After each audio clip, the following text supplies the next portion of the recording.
Kitalo nkuba kyeyo omulala afudde. Obukifo wa surprise bimuweddeko so nga ate ekkanisa endala nayo egudde. Kale ago n'agasingawo g'oba olindirira mu bujjuvu.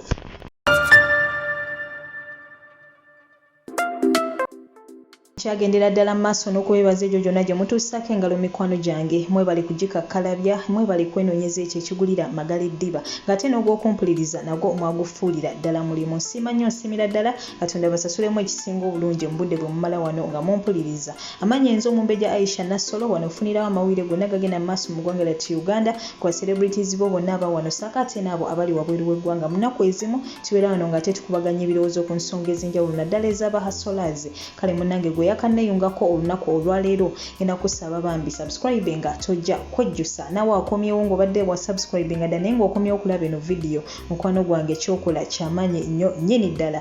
Kale ndo obutereevu obutakumalira budde kantandikirewo ate n'agandeese olunaku olwaleero nga olaba mwana muwala oyo ate Amaalo Musuuza kati nga wetwogerera Big Sisi fena ndowooza bambi twakitegeddeko nti bambi omuyimbi waffe oyo Rema Namakula yazadde era nga wetwogererawo ndowooza olaba essanyu bambi nga Amaalo bw'atyo bambi ate asitudde ku Baby Aliya. Jjukira omwana muwala era ng'amannya ye Aliya. So bambi ssanyu jjereere ate mu maka g'abasebunya era nga tukyayongera ddala okubeera ng'ate bambi tubayuzayuza. Nawe na mukwano gwange eyazadde oba ng'olina obuwanguzi obw'enjawulo bwe watuuseeko bambi naawe nkujagulizaako era nkuyuzayuza. Congratulations mukwano gwange. Wabula ng'ate naawe alina bambi ebizibu eby'enjawulo by'oyitamu togwamu ssuubi togwamu maanyi. Teri mbeera ya lubeerera bingi nnyo by'oyiseemu ntalo nnyingi nnyo z'olwanyi wabula wetwogerera bambi nabyo obinyumya nga ngero. So bambi kkiriza nti naye embeera embi gy'oyitamu essaawa eyo nayo ojja kutuuka ekiseera nga munnange ate nayo yaggwawo dda teri mbeera ya lubeerera mukwano gwange. Ky'oba omanya nti bambi nakuwalira wamu naawe. So nga ate eyo mukwano gwange tuvuddeyo ate yo ekkanisa ya Mount Olives Ennaalya nayo bwetyo ate egudde wabula ng'ate n'ekkanisa ennaku zino nazo tetumanyi oba ki ekigenda mu maaso. Ekkanisa nazo zisusse okugwa wabula nga Katonda yekka ate munnange yasinga okubeera ng'ate amanya. So nga ate ebyo nabyo tubitadde ku bbali maziga meereere bannange miranga myereere ag'okubeera ng'ate era still nkuba kyeyo omulala amanyikiddwa nga Patience era ng'ono bambi ekyeyo abadde akikubira ate eyo mu ggwanga erya Saudi Arabia. Bw'atyo wetwogerera ono zembuyaga ezikaze engoye bambi yakkirira dda ezzira kumwa ennyindo gye zirembekera mukoka. Tusaba omwoyo gwa Katonda ogw'omuze emirembe ate era bambi bw'atyo agulamuze kisa agumye emitima abakowa b'eŋŋanda ssaako n'ab'emikwano. Mwana muwala ono aluko Patience tumujjukira ndowooza bulungi nnyo. I think it was last month omwana ono bambi yavaayo ng'asaba obuyambi ng'amagulu gazimbye ng'omwana akabagamba bannange bambi nsaba ku buyambi wabula ono bambi yafiiridde mu ddwaliro nga bw'atyo akola ki ate nga ajjanjabibwa.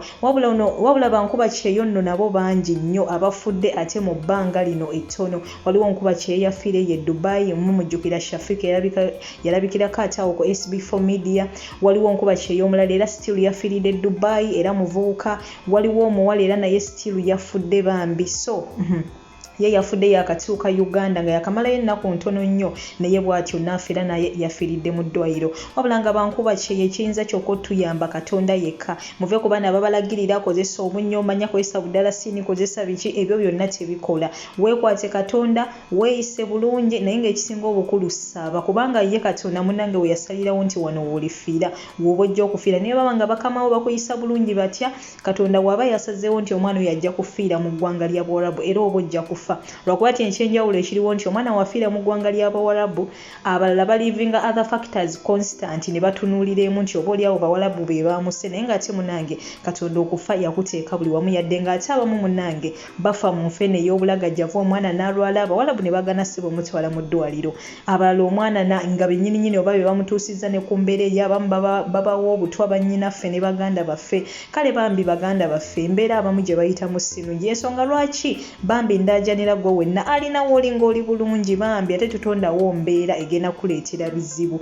Gwali obulungi tokowanga fukamira n'ogamba alhamdulillah kubanga banne embeera gye bayitamu bannange si nnyangu n'akamu. Abaana baveeyo ng'oli talinnyangako na mu nnimiro naye nga wetwogerera yafuuka mulimi mu ggwanga ly'Abawarabu yalabirira simanyange baziyita ndogoyi embalaasi yakola atya kwegamba yazaalisa embuzi abaana bayita mu bizibu. N'olwekyo gwe mukwano gwange ali ewalungi bambi gamba alhamdulillah. Ekirala ssente zo ziwe ekitiibwa. Bano abazirinze okubeera nga ate bazikussa basimanga ate enkoko yazadde omwana yamize ejjirita biki ssente zo ziwe ekitiibwa mukwano gwange. Otherwise oyinza okukomekereza nga ate okoledde bwerere nga wava ewammwe wava mu zikamfati zooni n'ojja okole naye nga ate okomekereza nga ate munange nga we wajja wosigadde sina kindi ng'embeera gy'olimu mbi na nnyo ng'oba oli awozzeeyo olina mulwadde nga ate nezikujjanjaba tozirina. So mikwano gyaffe Katonda yekka yasobola okubeera nga tatutaasa bankuba kyeyo tusaba emyoyo gy'abagenzi Katonda giwumuzza emirembe ate era bw'atyo agiramuza ekisa. Naye mukwano gwange alina abantu bo abakufuddeko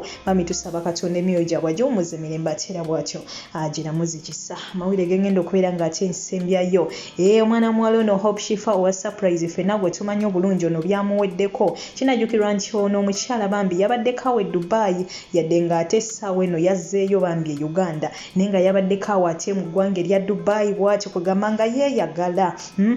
Yabadde azze kubeera nga ate bambi alya ku ssente nga tumanyi mukyala mukozi so yabadde azze kubeera nga ate munange alya kwezo zabadde akola ki ate zabadde akolerera. Eyo nno munange gye yagulidde ku mwana muwala ono Maggie yamuwadde oluboozi ate olwamuwuninkiriza nga mwana muwala ono agamba nti omwana we waka myaka 16 bw'ati ate yamusaba akaboozi. Can you imagine? Kubisaamu akafaananyi gwe mukwano gwange ampuliriza abamu ku mmwe muli bazadde oyinza okuba olina omwana ali myaka egyo. Just imagine omwana w'emyaka egyo okusaba akaboozi kangeze kale si mwana wo naye ng'oba omulengera ku kyalo najja n'akusaba akaboozi. Mbeera ki gy'oyinza kugamba oyinza kuwulira otya muli mu mutima?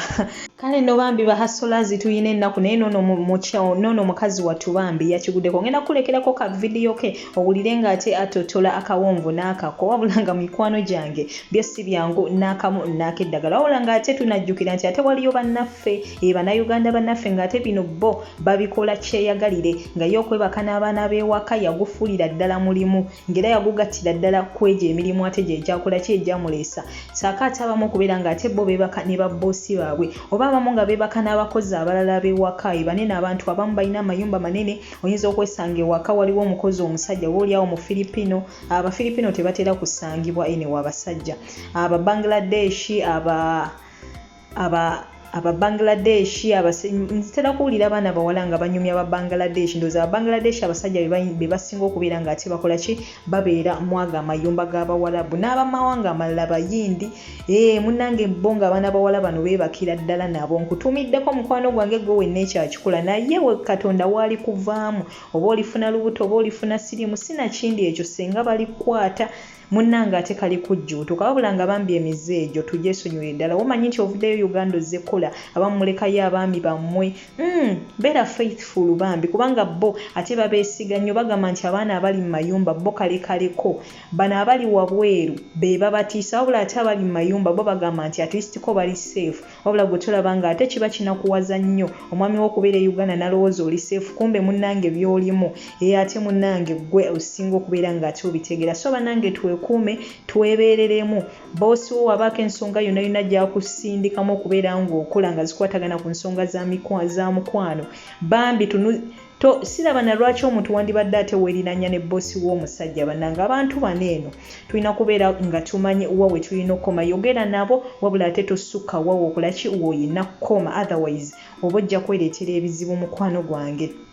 So banange kankusiwule ne ka video kaneeno naawe olaba amawano ate agali mu nsi. Oyinza okuba naawe wampuliriza nga byali bikutuuseeko wabula manya nti toli wekka nono naye mukazi munno naye munange kyamutuuseeko ng'omwana ali mu myaka gy'omwana we almost yamuzaala n'omuzzaala ng'ate munange naye yakula ki yayagala ate okubeera ng'amusaba akaboozi ak'ekikulu. So bannange ffenno twali tumanyi nti abaana beeno bo sina boonoonefu nga b'e Uganda naye munange kikugwako nti ate abeeno boonoonefu nnyo n'okusinga ate munange ab'e Uganda. Naye nga mikwano gyange kambasibule funawo naye ng'ate toseetuka kubanga ate nkyakomawo n'amawulire amalala mangi nnyo mangi ddala mu butuufu oseetuka ogenda kuba tosuwa ebintu ebirala bingi nnyo bingi ddala toseetuka. Subscribe nga oba tonnaba like nga video eno oba ogyagadde comment nga oba toyina embeera yonna yonna gye njogeddeko gy'olina okubeera nga ate munange oyogerako sobola okubeera nga ate owandikawo comment yo butereevu oba olina kibuuzo ky'obuuza oba olina naawe embeera bweti ng'eno yali ekutuuseeko genda maaso n'okubeera nga ate osharinga banno tujja kgenda maaso n'okubeera nga ate tukuwa ku magezi ag'enjawulo oba nga tukusaasirako mu ngeri emu ate oba endala. Goodbye for now, temusetuka nkomawo mikwano gyange. Omwana w'omuwala bw'emyaka 16 nga tansaba akabuuzi nga ngamba kuseka bannaye bikwase na omwana gwenzaala nga mpita bulungi nali nebasembu bino betuumula tumaze okulya nga muguni munaye gwenkola naye ngamba Magi gundi akuyita mu kisijja kwogera linnya akuyita mu Magirense eno gye tulimu eno Magirense ngamba mpumude ne nabo batuyingirira tuba tumudde ate batuzza ne ngamba yagala musomesa kiki nenvamu n'obusungu mu buliri nengena nabe kira wajja basomesa nabe kyangane nga wayi mwasanga ina ebigezo azitya mukazi watuvudde mutulo ng'omwana ngamba bulungi how are you Magi tambuuza tebabuuza nti obamanyi bulijjo tambuuza how are you konza I'm fine nagamba I want to fuck you what nemugamba naye ngenda mukuba oluyi nawulira obusungu nene mutunuulira nempulira ennakundaba mwana muto nenga akatono mwana kamubuulire buulirizi nga maama nemugamba okimanyi nti nkuzaala nagamba I know, but I want to make love to you. I love you. Auntie, ne mama wo kisobola ne ku mama wo. Ne mugamba okimanyi nti ndi nnyoko nkuzaala. Ne mugamba ekitegeeza ne mama wo osobola mugamba. No, sisobola mugamba naye gwe nyamba, please. Ng'omwana yenna ayisituse. Ngendo tunakumpale mwana asituse naye kirungi. Bwe nayingira naleka oluggi luggule. Engamba waayo ayagala okunkwata nziruka. Ng'omwana ngamba I want to fuck. Yakyogera in fact bw'atyo. Sijja nagamba mbuki naye ate ne mukozi munnaffe yakimugambako yagenda neddira mu 10 yamusanga mu kinabira alongoosa namugamba kankwe zino sente tukole ki yagaana naawe ne mugamba wakigambako ne gundi n'oli omuwala sijja kwogera mannya nangamba namugamba naye yagaana ne mugamba bw'aba oli yakkiriza naawe yandikunyumiriza ate naawe n'akunyumya nagamba mbu yagaana ne mugamba ogenza okulanga oli wa myaka nnyo akuleetedde ddira mu 10 emitwalo 10 mbu yeebake naye tekirina ku omwana naye ogenjogerako agula ne bamalaaya nno myaka 16 agula bamalaaya kwa driver yamutwalanga driver yanyumiza oyo omuwala mbu omwana mwononefu nnyo banange gan subscribe to my YouTube channel wewe nsomaga surprise your loved one embozi mpanvu Magi antumye surprise ne embozi mpanvu tubyogeddeko byonna life bwagisanga eno tuli mu kiyumba